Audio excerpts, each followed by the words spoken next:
देवहूतममृतमसिर्हविर्धानं त्रिगुम्वस्वमात्वा मित्रस्य त्वा चक्षुषा प्रेक्षे माभिर्मा संविक्ता मात्वा हि गुंसिषम् धूपमाग्रापयामि.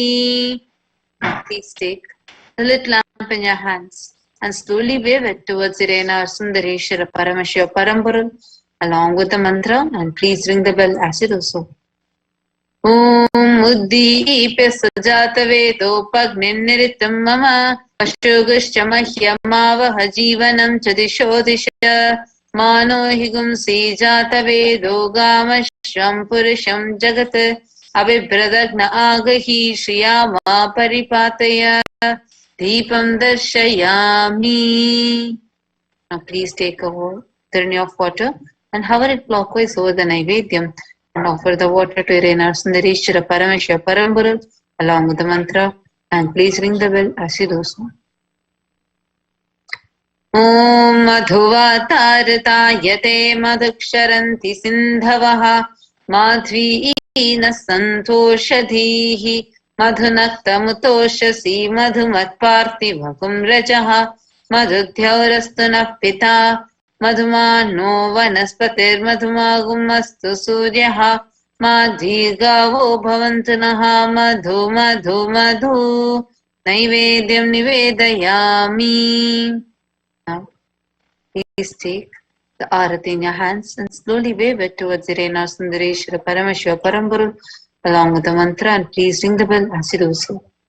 Om Rajadhirajaya Prasanya Sahine Namo Vayam Vaishavanaya Kurmahe Same Kamang Kamakamaya Mahyam Kameshwaro Vaishavano Dadatu Kuberaya Vaishavanaya Maharajaya Namaha Karpura Gauram Karunavataram Samsarasaram Bhujagendraharam Sada Vasantam Hridayarabinde Bhavam Bhavani Sahitam Namami Bhavam Bhavani Sahitam Namami Bhavam Bhavani Sahitam Namami Karpura Niranjanam Darshayami.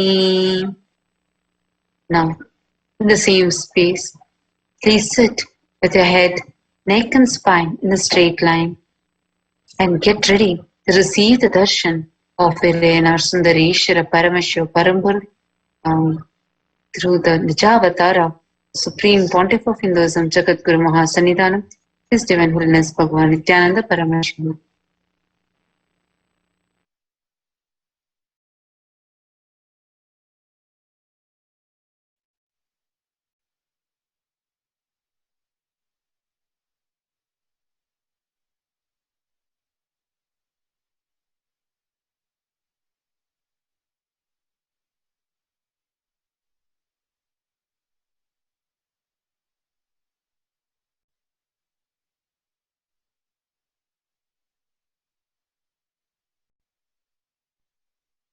Connecting with the divine with your eyes closed is meditation. Connecting with the divine with your eyes open is darshan. Come, let us all now move from meditation to darshan. Slowly, very slowly, please open your eyes.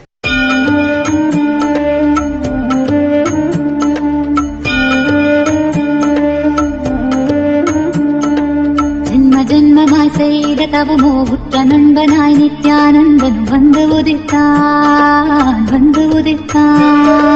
ஜென்ம ஜென்மமாய் செய்த தவமோ உற்ற நண்பனாய் நித்யானந்தன் வந்து உதித்தான் காக்கும் இறையே நட்டின் உருவாய் வந்த களிப்பால் கட்டு கடந்தா மகிழ்வு கொண்டே மலை போல் வரும் துயர் யாவையும் முடிப்போதினில் கொடியாக்கிட புயலாய் வருவான் துணையென வருவான் ஜென்ம ஜென்மமாய் செய்த தவமோ உற்ற நண்பனாய் நித்யானந்தன் வந்து உதித்தான்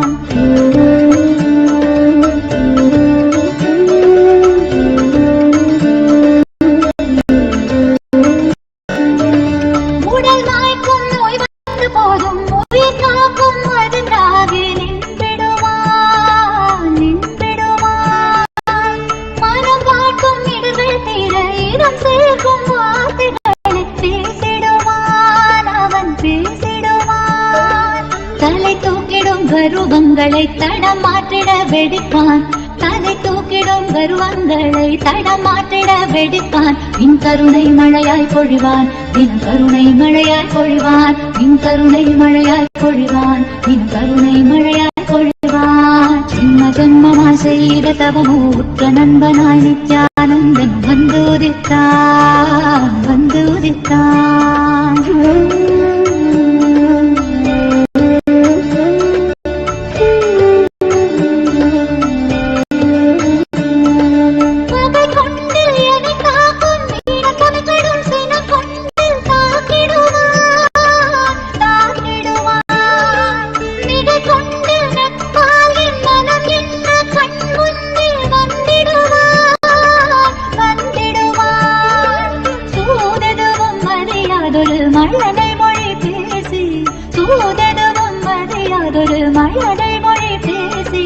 மகிழ்வை தளத்திட செய்வான், நித்தின் மகிழ்வை தளத்திட செய்வான். இந்த மகிழ்வை தளத்திட செய்வான், நித்தின் மகிழ்வை தளத்திட செய்வான். ஜென்ம ஜென்மமாய் ஜென்ம ஜென்மமாய் ஜென்ம ஜென்மமாய் ஜென்ம ஜென்மமாய் ஜென்ம ஜென்மமாய் செய்த தவமூற்ற நண்பனாய் நித்யானந்தன் வந்துதித்தான், வந்துதித்தான்.